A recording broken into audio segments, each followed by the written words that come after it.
My name is Stephen Burleski. I'm a sales representative for Kozlowski Dairy Equipment. Today we are in Marathon, Wisconsin at Paul and Carrie Prohaska's Double P Dairy. Double P milks about 2,000 cows on a variable 2X to 4X schedule. A seminal moment for the dairy was in the late days of 2020 when a fire destroyed their old milking facility. In the hectic days that followed in 2021, Paul decided to purchase GEA milking equipment from Kozlowski's. This installation includes a GEA DairyRotor rotary deck with positioning arms and posi ball hose supports, a GEA Dematron 70 detacher automation and milk meters, a GEA ear tag per place ID, GEA Classic 300 Evolution claws with GQ liners, Future Cow teat scrubbers on the prep end, and a Future Cow Udder Mister automated post dipper. Following the completion of the install in the fall of 2021, this facility literally rose from the ashes of an antiquated 40-stall rotary.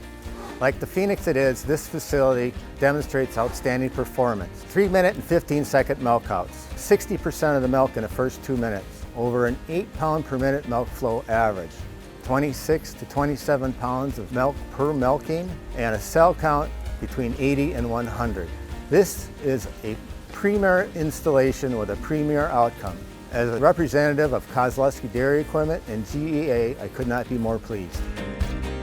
I'm AJ Leonard, General Manager of Double P Dairy here in Marathon, Wisconsin. We chose the GEA Rotary. We looked at the different major brands, and when we walked into GEA, it just kind of seemed like it was really easy to milk cows. I mean, there's no buttons to push. The ergonomics just seemed like it was almost effortless for the milkers to milk. It's kind of what really made us like it from the get-go, and then as we got dug deeper, flow rates and stuff just seemed phenomenal. The arms I really like, because that's kind of the first things we kind of noticed is it's just kind of a natural movement. It's not an extra movement to push a button, which doesn't seem like a lot until you start doing it 8-9 times a minute for an hour at a time. Much easier to adjust unit placement than what we had before. Yeah, when we were looking at parlors, our other parlor is 20 years old, and we started looking at new ones, and we started thinking, wow, we were milking in the Stone Age.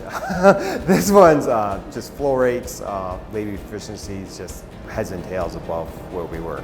I guess looking back on it now, the fire was obviously a traumatic, stressful event, but now coming through it, we actually have a much better parlor, much better piece to build around going forward.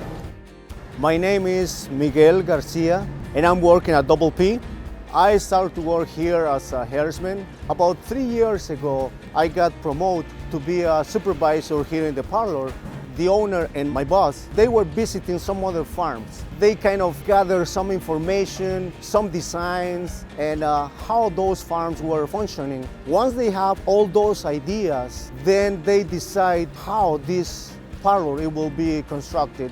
And basically, everything you can see here, it is what they really want, and they made a really good choice. It is impressive. When he purchased his parlor, one, he wanted to have good milkouts, but he also wanted to limit how much labor went into milking a cow. And two features on this parlor that really help that process are the Future Cow teat scrubber and the Udder Mister. The process to guarantee a good clean of the teats, it is the Future Cow brush.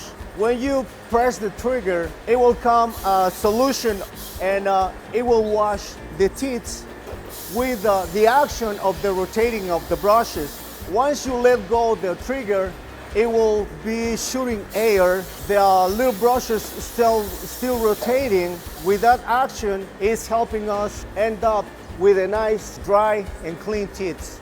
The Udder Mister is a post-dipping system that actually eliminates a person on the back side of that parlor. Automatically dips the cows. It's not a several $100,000 piece of equipment, and it doesn't take up very much space. It's done quite a good job of keeping those cows dipped, and it's proved it's worth in eliminating that extra labor. Once the cows get milked out, the unit, it will come off in the arms, it will drop down. According to the sensors that they are putting on certain spots, it is telling the sprayer when is the right time, and it will spray once when it goes out, one more time when it's coming back. And that way, the result it is that we have the teats very nice covered. So we have people that come out on a regular basis, 2-3 times a month, check things. We're here as often as he needs us to be here for just about anything. We follow and track how his milk quality is. We follow and track how the equipment's working quite frequently. As a crew, and being that we've got 2 locations, we've been incredibly responsive to the needs of this dairy. What amazes me about this parlor is that in my 23 plus years of experience in this industry, I have seen performance guidelines and generalizations about how well a parlor is doing, and the latest design was the greatest thing ever. And people were bragging about 70-pound herd averages and milkouts in 6 minutes. Here we've got things that are going on that I never expected in my 23 years. Never expected to see 3 minutes and 15-second milkouts. I never expected to see that much milk flow come through a parlor. Some of this stuff really does kind of blow my mind. It really does.